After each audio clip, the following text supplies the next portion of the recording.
everyone, it's Di here from Di's Den. I'm sorry I've got a bit of a messy paper here, but never mind. We're not here to look at my paper, we're here to look at the card I'm going to make for you today. Now, I saw this card done by Sam Colcott, but it was really big, and I find, for me, personally don't like a lot of cards that big. I find that they're, get too expensive to put in the post, especially here in Australia. So I have made this a regular A4 size, whatever that is, C6 or whatever it is. I can't remember the numbers on them. I'm just not with it today with numbers and letters, but this is my version of it. So it's called a block fronted easel card, and as you can see from the side, it has this block here in the front that holds the easel up. It measures a regular size card. When it's folded up, it is 5 7/8 by 4 1/8, which is a half of an A4 sheet of paper. So that's my card, and that's how it stands up. I'll pop it on that angle there for you so you can see it a bit better. And that's what we're going to be making. But I'm going to be making this with all retired products. I'm using retired products for the simple reason is that I need to use up my papers, and I don't see the point in keep on buying and buying and buying and never using them all up. So I'm actually going to be making this one virtually the same except for the colour of the actual card itself, which I'm going to be using Misty Moonlight, which is retiring in the 1st of May, the last day of April, or whatever it is, something around there. 2nd of May, I don't know, I can't remember exactly. But because I'm just a hobby demonstrator and I do this because I enjoy doing it, I'm going to do this with all the products that are either retired or going to be retired. So I will show you what I used and pop this on one side. Okay, so I'm using this one set called Beautiful Day. Now this retired a few years back, and I'm going to use the Happy Birthday. May your day be as beautiful as you, and then the other words, always thinking of you, to go on for my insert. And this one's a very, very old set, one of the first ones I ever purchased, and it's called Watercolour Wings. And I'm going to be using these two dyes, the outline dye and the nice shaped die. So I'm making a nice butterfly out of those. The only product that isn't retired is these iridescent gems, and they're in the mini catalogue, and I love them. This is my second packet of them. Anyway, so let's get cracking. There's my butterfly. It's all cut out, ready to go. So, but that's just what I'm putting on the front. Whatever you want to put on the front is up to you. So let's put my butterfly out of the way for a minute, and we'll go through all the bits and pieces we need. So our main card measures 11 3/4 by 4 1/8, and then our piece for our front of our card, which is the main card part 2 as I call it on my tutorial, is 5 7/8 by 4 1/8. Now you'll need a layer that is 5 3/8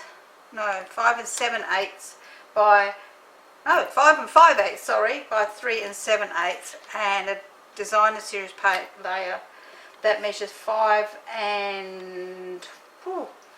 3/8 by 3 5/8.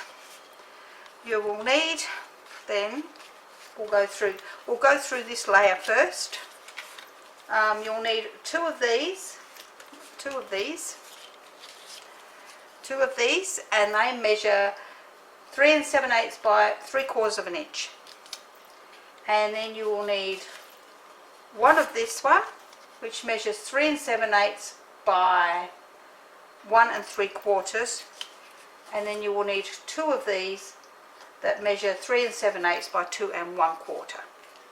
For your designer series paper, you're going to need two pieces that measure 3 5/8 by 1/2 inch, and they're going to get stuck onto those two pieces here. And then we need another piece that measures 3 5/8 by 1 1/2 inches, which will go onto that piece. So we'll do all that in a moment. Let's put all those together like that. one piece that measures 3 5/8 by 2 inches with the designer series paper, and then another piece that measures 3 5/8 by 2 inches, and that's for our writing panel. Okay, so let's glue all of these together because that won't take a minute, and because of this is not this is a shiny paper, believe it or not, so I'm going to glue these down. Oh my goodness, the other glue is pouring out, this one's not moving, so I'm going to pop these onto there because they're going to take a little longer to dry because of the fact that they are on a shiny cream layer.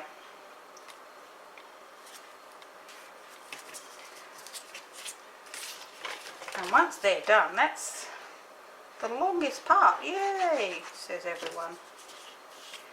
The only one I'm not going to stick down is the one for the front of the card because we're going to actually stamp directly onto it.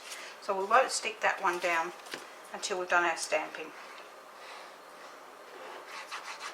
Okay, so let's pop the pin in the glue, which is going beautifully now, and we have all of those done. So let's pop them out of the way for a moment, and that one there, and that one there, and we will pop this one out of the way as well. And we're going to take this long one, which is our 11 3/4 by 4 1/8, and we're going to pop this into our whatever you call this thing, scoring board. Don't you hate it when you get a mental blank like that? And using our scoring tool, which remember, because we're scoring on card, we need the thin end, not the thick end, and we're going to score this at 1 inch, 2 inches, 3 inches, 4 inches, 7 inches, and 9.5 inches.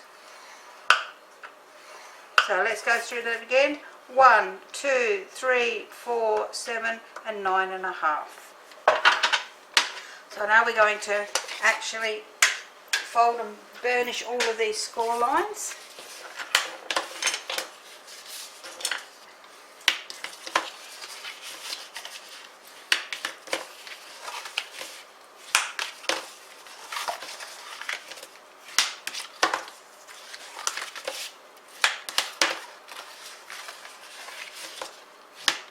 And that's all our folding and burnishing done.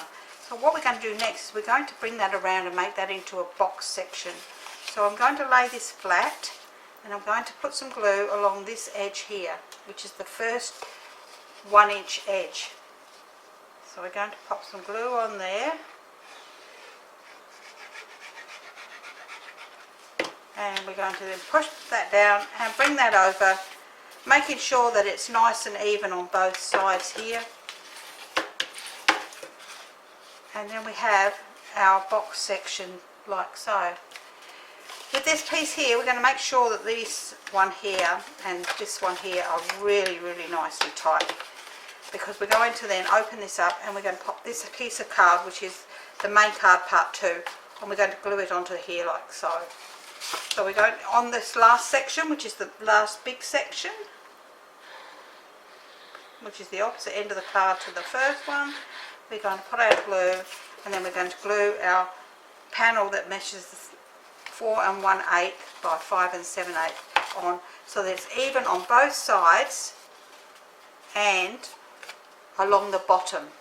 We want that to be as if it's one piece of card. So it needs to look like it's one piece of card. And there we go, look, we've done the biggest part of it already. So now what we will do is we will actually glue all these ones that we've already done, we will glue them in. So we have here are 2 panels that will go on the front and the very front, like so. So on the top front,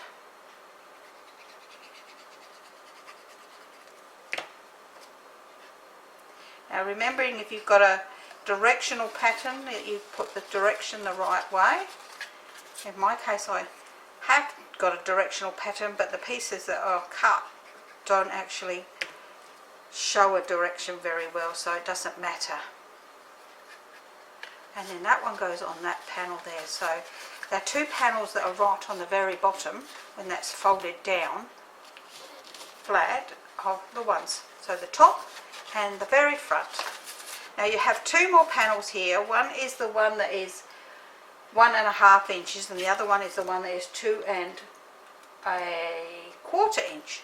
The 2 1/4 inch one goes at the top here on the inside. So you've got 3 panels here now. So we don't want anything on this top bit. We want the 2 1/4 one here and the 1 3/4 one there. So, but we need to put that up the correct way. So we're going to glue those into place like so, making sure we get that in there and not over that score line in the middle. And then this one goes above that on the inside, and that just makes the inside of the card look really nicely finished. And that one's going to go just there like that, so we can then pop them down nice and tightly, and that's the inside of the card. So let's pop our pin in the glue and we'll do our stamping now. I'll pop that out of the way. So we're going to stamp this one here with my Memento ink, and it says, always thinking of you. Always thinking of you.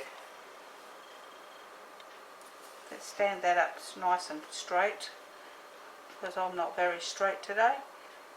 There we go. So that's ready to go on there. Let's put that on one side to dry a little bit, and we're going to stamp directly onto this piece here. Now I'm going to do this with my Stamparatus because I think that for me I can then do more than one at a time. Like I can stamp it over and over again. So I'm going to pop this in here. Let's move that out of the way, the glue, and pop this piece in here, making sure I've got it up the correct way. So that's the correct way up, and I'm going to just line this up here so that I can see where I'm going to pop this, and then I know that it's straight. For me, I'm going to pop them down the bottom because I'm going to pop this across the top here. So once I've done that, I will then add some ink to this piece.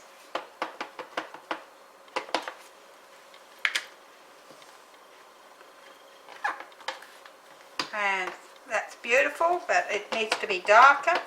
So let's give it another one.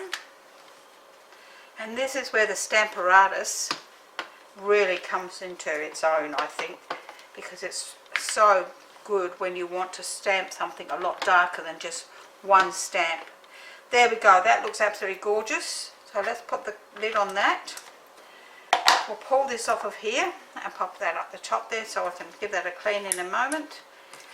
Make sure you don't get your magnets touching each other, because if they do, they can break.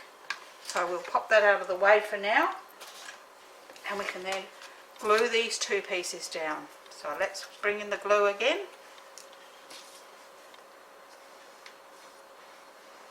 And we're going to glue these pieces to our layers.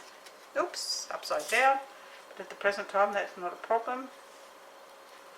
It's not in the card.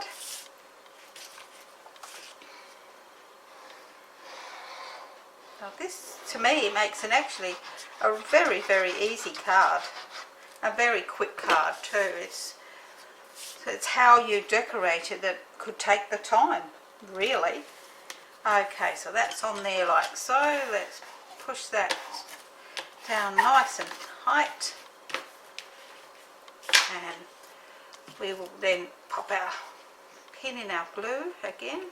Oh no, we don't. We need our bring our thing in. So what we're going to do, that one's going to take a little bit longer. We'll do our one on the back. So this piece here is going to go onto the back of the card, underneath where the join is. Oops, you can't see. Where the join is here. So it's going to go underneath that. So this is the bottom of the card. Let's pop that up like that.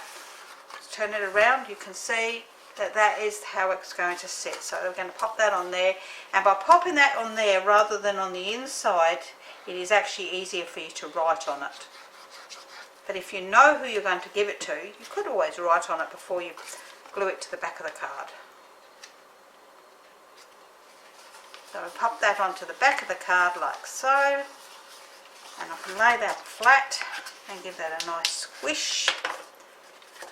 And our card is coming together beautifully, and then this one is going to sit on the front of this big panel here. So let's pop that onto there.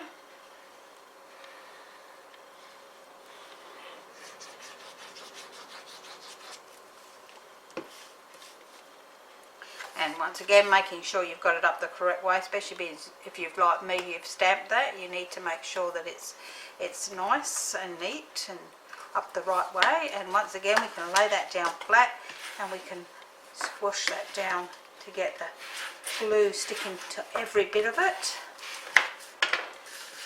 And there we go. Look, it's just about finished. So we're going to bring in our